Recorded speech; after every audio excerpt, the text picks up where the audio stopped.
બ્રાહ્મણ શુદ્ધ વૈષ્ણવ હોય, વિરક્ત હોય, કથાકાર કેવો હોય છે એના લક્ષણો ભાગવતમાં લખ્યા છે. ત્રીજી શરત, વિરક્ત હોય, વૈષ્ણવ હોય, વિપ્ર હોય, બ્રાહ્મણ હોય. બ્રાહ્મણની વ્યાખ્યા છે બ્રહ્મનું કાર્ય કરે તે બ્રાહ્મણ. વિરક્ત હોય, વૈષ્ણવ હોય, વિપ્ર, વેદ શાસ્ત્ર વિશુદ્ધિકૃત, વેદાંત ભણેલો હોવો જોઈએ. ગમે આજ બધા ઠેકડા મારીને ચડી ગયા છે ને વ્યાસપીઠ ઉપર, આ યજમાનોની ભારોભાર મૂર્ખાઈ છે. યા તો લોભ છે, યા તો જ્ઞાન નથી. भागवत भणेलो हो. सिर्फ हमने सभी ने मिलकर एक गाने बजाने का मंच बना दिया है साहब. ये कथा कोई मनोरंजन के लिए नहीं है, मनोमंथन के लिए. बस गाना बजाना तो डायरो करना को हाथ दिन एक भी श्लोक अच्छा ना हो, अरे ये जवा दो, उसका सार क्या है वो भी पता नहीं. થોડુંક ગાના ભજન આવડતું હોય, થોડુંક ગળું સારું હોય, અવાજ સારો હોય, ઠેકડો મારીને વ્યાસપીઠ પર ચડી જાય.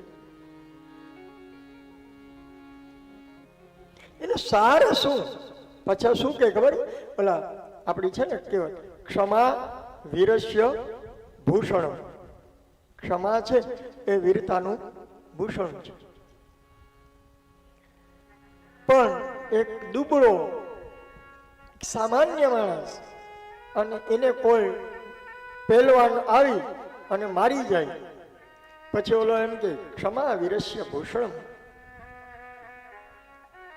કેટલું બેહુદું લાગે.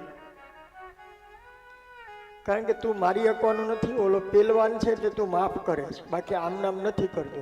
એમ ઘણા કથાકારો કે અમે કઈ લેતા નથી કારણ કે શીખવું છે. આ એના જેવી વાત છે. વીર બંને બળવાન હોય, તાકાત વાળો હોય માણસ, અને બંને ઝઘડો કરે અને પછી પેલાને એમ કે ચાલ જવા દે, તને માફ, ક્ષમા.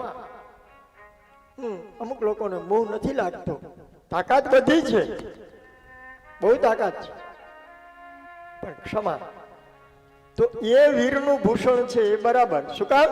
એ બધું કરી શકે છે પણ કરવું નથી, ક્ષમા આપે છે.